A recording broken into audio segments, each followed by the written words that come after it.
बाढ़ आई, बाढ़ में इन्होंने जो कुछ भी घोषणाएं की वो घोषणाओं तक सीमित रह गई। एक भी जो वादा है अभी तक ग्राउंड के ऊपर पूरा नहीं हुआ। इस वक्त असेंबली भी लगी थी, तो वो मैं चाहता हूं कि जो सरकार है, केंद्र से हमें कोई इतनी बड़ी सहायता नहीं हुई। अमित शाह ने 2 दौरे लगा दिए और आज तक जम्मू कश्मीर के लिए कोई भी इन्होंने ठीक तरीके से जो पैकेज अनाउंस नहीं, अगर अनाउंस की भी है तो वो खाली अनाउंसमेंट तक सीमित है। आज तक ग्राउंड लेवल पे आप कठुआ की मीडिया है, मुझे बताइए किसी को अगर ग्राउंड लेवल के ऊपर उसके अगर राहत किसी को मिली है तो मुझे आप कृपया बताएं।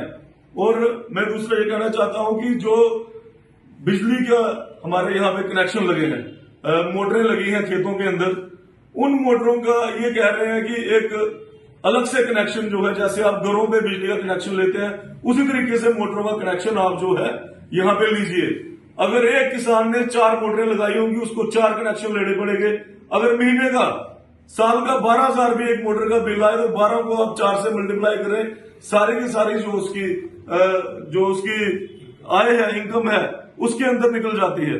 दूसरा आप देखना मैं आपको बताना चाहता हूं कि इस यूएस डील के साथ जो हमारी लागत है, जैसे कि डीजल, यूरिया, खाद, दवाइयां, कीटनाशक दवाइयां, किसी भी तरीके की जो हमारी लागत है या बीज की लागत है, बुआई की लागत है, उससे सस्ता जो है यूएस हमें यहाँ पे आयात कर देगी। तो हमारे किसान कहां पे जाएंगे, वो किसको अपना दुख दर्द रोएंगे। इसलिए आज तक भी जो फैसले लिए हैं जम्मू कश्मीर के प्रति या हिंदुस्तान के प्रति किसानों के, आप देखते हैं कि दिल्ली की सीमा के ऊपर 700 किसान मर जाता है, पंजाब से हमारा 700 किसान आया हुआ मर जाता है, हरियाणा से आया हुआ किसान मर जाता है। आज तक गवर्नमेंट ने उनके लिए कोई भी जो है पॉलिसी अनाउंस नहीं की, उनकी कोई सुध तक नहीं ली।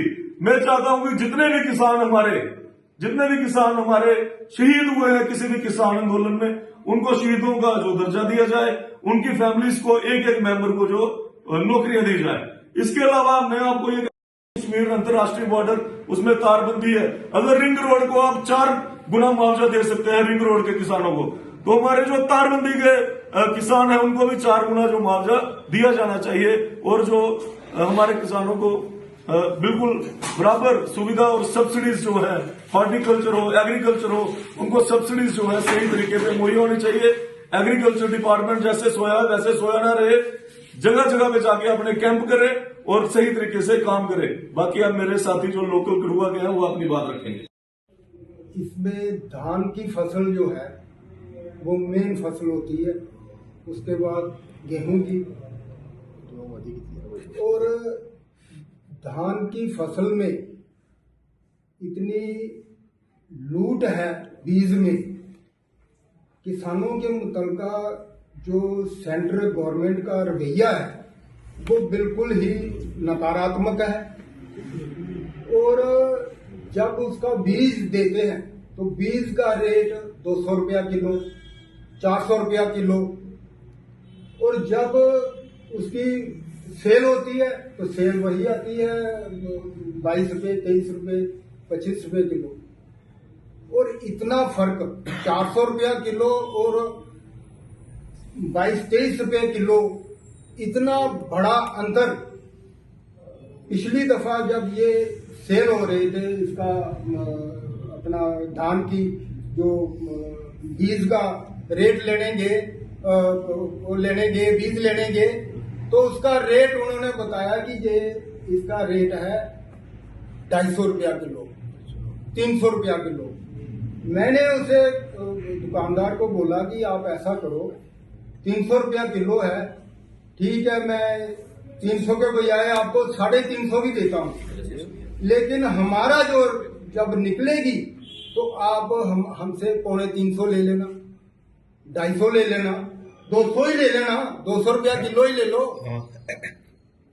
आप तो बेच रहे हो 300 रुपया किलो, हमारे से 100 रुपया किलो ही ले लो, 700 दिया, क्योंकि इतना बड़ा फ्रॉड है।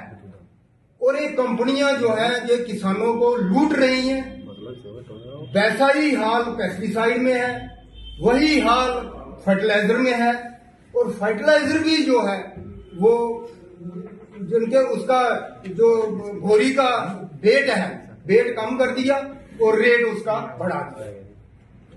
हमारे किसान तो बिल्कुल ऐसे आए हैं, बिल्कुल समझे खुदकुशी की कगार पर पहुंचे हैं कि क्या करें, ना छोड़ने। कॉन्फ्रेंस भी रखी है कि जो भारत और अमेरिका की जो ट्रेड डील हुई है उसके विरोध पे हम बात कर रहे हैं आपसे। लोकल मुद्दे हमारे जो मुद्दे हैं तो देखो, मैंने सुना कि उसमें सोयाबीन आएगा, मक्की आएगी, चावल आएगा, गेहूं आएगी, दालें आएगी, डेयरी आएगी। और जो डेयरी का मैंने सुना, जो दूध आएगा यूएसए से हमारे इंडिया में, और अमेरिका की जो कृषि मंत्री जो है, मुझे उसका नाम नहीं, वो मनोरंजन इतना मना रही है कि हमारे जो प्रोडक्ट हैं उनके लिए इंडिया के बाजार 24 घंटे खुले रहेंगे। हमारे प्रोडक्ट जो इंडिया में जाएंगे और हम अच्छे दाम पे बेचेंगे और जीरो टैक्स पे आएंगे। तो जो हमारा छोटा किसान है, जो डेयरी करता है, पोल्ट्री करता है, या सब्जी तैयार करता है, या गेहूं तैयार करता है, वो पहले ही मरा हुआ किसान है। इन्होंने आज तक हमें एमएसपी नहीं दिया, मिनिमम प्राइस नहीं दिया हमारे इंडिया के किसानों को। तो हम पर जो और बाहर से जो प्रोडक्ट आ जाएंगे तो हमारा किसान क्या करेगा? लोकल किसान तो बेचारा मर जाएगा जी। इसके लिए तो बहुत परेशानी बन जाएगी। जैसे 2021 में किसान आंदोलन हुआ, काले कानून ने लाए हमारे हिंदुस्तान के लिए, 700 किसान ने साथ दिए उस आंदोलन में। तो काले कानून जो इन्होंने वापस लिए, अब हम पे ट्रेड डील थोप दी हमारे किसानों को, और नारा लगाते हैं जय किसान जय जवान। किसान को दिया क्या जा रहा है? देखो, डाया हमको टाइम पे नहीं मिल रहा है, यूरिया नहीं मिल रहा है।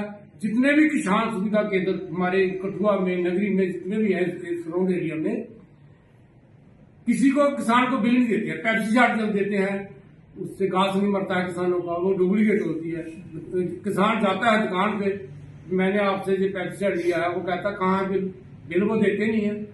हमारी ये मांग है कि जो भी किसान प्रोडक्ट लेता है किसान सुविधा केंद्र से, चाहे वो पेस्टिसाइड लेता है, चाहे कोई बीज लेता है, उसका बिल देना चाहिए। ये हमारे जम्मू असेंबली में जो कानून आइन में होना चाहिए कि किसान जो भी प्रोडक्ट ले उसको बिल दे। अगर वो डुप्लीकेट निकले, गलत निकले, वो किसान अपनी जो कंप्लेंट यदि वापस कर सके, उसको कंपनसेशन दिया जाए किसान को। कांग्रेस का नारा रहा है हमेशा जय जवान जय किसान। तो जब से ये भाजपा सरकार बनी है तो हमें देखने को मिला है कि किसानों की भी बुरी हालत है और जवानों की भी बुरी हालत है। तो इस संदर्भ में मैं बात करना चाहता हूं, पिछले दिनों पीसीसी हेडक्वार्टर में भी हमारी एक प्रेस वार्ता हुई थी, कुछ मुद्दे मैंने वहां रखे।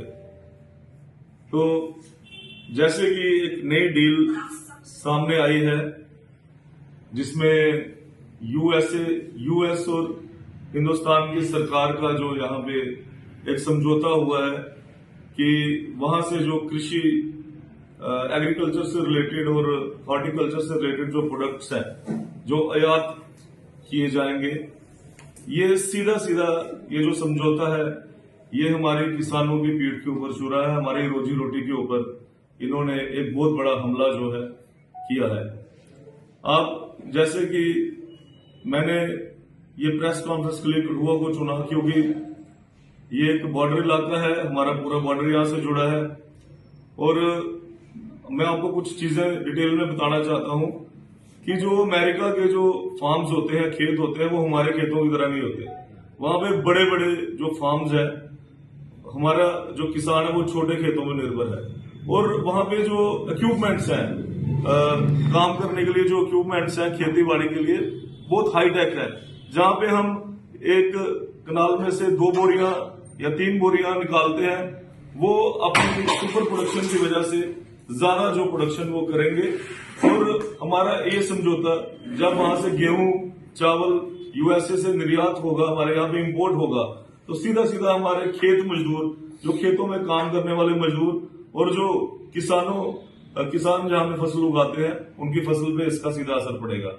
सबसे ज्यादा जो हमारे जम्मू कश्मीर में इसका असर देखने को मिल रहा है वो सेब के किसानों को एक हमारे को नुकसान देखने को मिल रहा है, क्योंकि यूएसए में बहुत ज्यादा मात्रा में बादाम और सेब, साथ में अखरोट, इस तरह के मेवे जो वहां पे होते हैं, जो बहुत ड्यूटी फ्री तरीके से, ड्यूटी फ्री सिस्टम से भारत में। काला कानून वापस लो, वापस लो, वापस लो, काले कानून वापस लो, वापस लो, वापस लो। किसान कांग्रेस जिंदाबाद, जिंदाबाद, जिंदाबाद जिंदाबाद। काला कानून वापस लो, वापस लो, वापस लो, वापस लो, काला कानून वापस लो, काला कानून वापस लो, किसानों को मारना बंद करो, किसानों को मारना बंद करो, किसानों को मारना बंद करो, काला कानून वापस लो, काला कानून वापस लो, राहुल गांधी जिंदाबाद, किसान कांग्रेस जिंदाबाद, राहुल गांधी जिंदाबाद, खड़गे साहब जिंदाबाद, काला कानून वापस लो, काला कानून वापस लो, किसानों को मारना बंद करो, किसानों को मारना बंद करो, किसानों को मारना बंद करो।